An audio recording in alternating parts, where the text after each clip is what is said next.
में ये व्रत उपवास हमें सिखाते हैं, जो पुनः हमें भक्ति की ओर मोड़कर हमारे सारे कष्ट हर लेना चाहते हैं।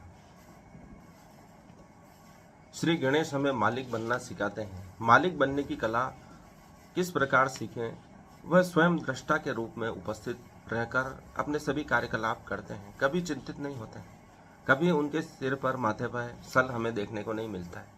मालिक बनना अर्थात दृष्टा बनने की कला। यदि आप अपने आप को देखना सीख जाते हैं तो आपका मालिक बनना तय है।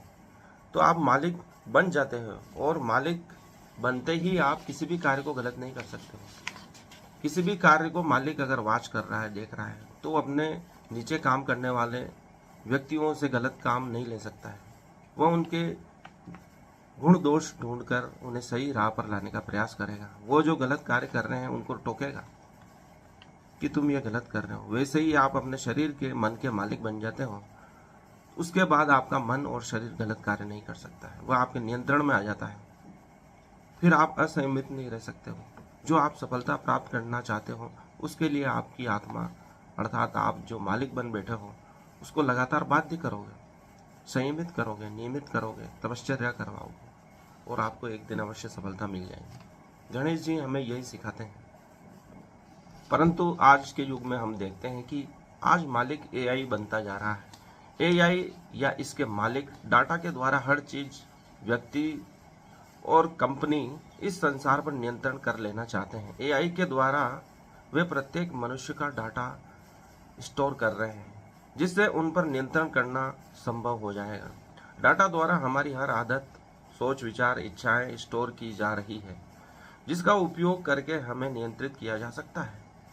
हमारे विचार बदले जा सकते हैं, हमारे अवचेतन तक घुसपैठ हो सकती है और हो ही रही है।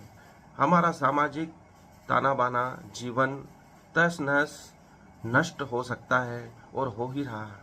हम भ्रमित हो सकते हैं, हमें भ्रमित किया जा रहा है, हम बावले हो रहे हैं। एआई डाटा या उससे पहले ही स्मार्टफोन द्वारा, तकनीक द्वारा हमारा सभी डाटा संरक्षित किया जा रहा है उन कंपनियों द्वारा जो दूर विदेश में बैठी हैं। हम सब कुछ कर सकते हैं लेकिन एआई के नियंत्रण में रहकर। गूगल हमारा नहीं है, फेसबुक हमारा नहीं है, यूट्यूब और जो सबसे ज़्यादा प्लेटफॉर्म हम चलाते हैं वो हमारे नहीं हैं। तो ये डाटा जहाँ आ रहा है, जहाँ जा रहा है वहाँ स्टोर भी हो रहा होगा, उसका कुछ उपयोग भी हो रहा होगा। किन किन को बेचा जा रहा है जो हमारी आदतों को बदल सकते हैं, हमारे विचारों को बदल सकते हैं और हमें वे प्रोडक्ट बेच सकते हैं जो हमें खरीदना ही नहीं है, हम चाहते ही नहीं। वे इच्छाएं जगाई जा रही है जो हमें उसकी आवश्यकता ही नहीं है।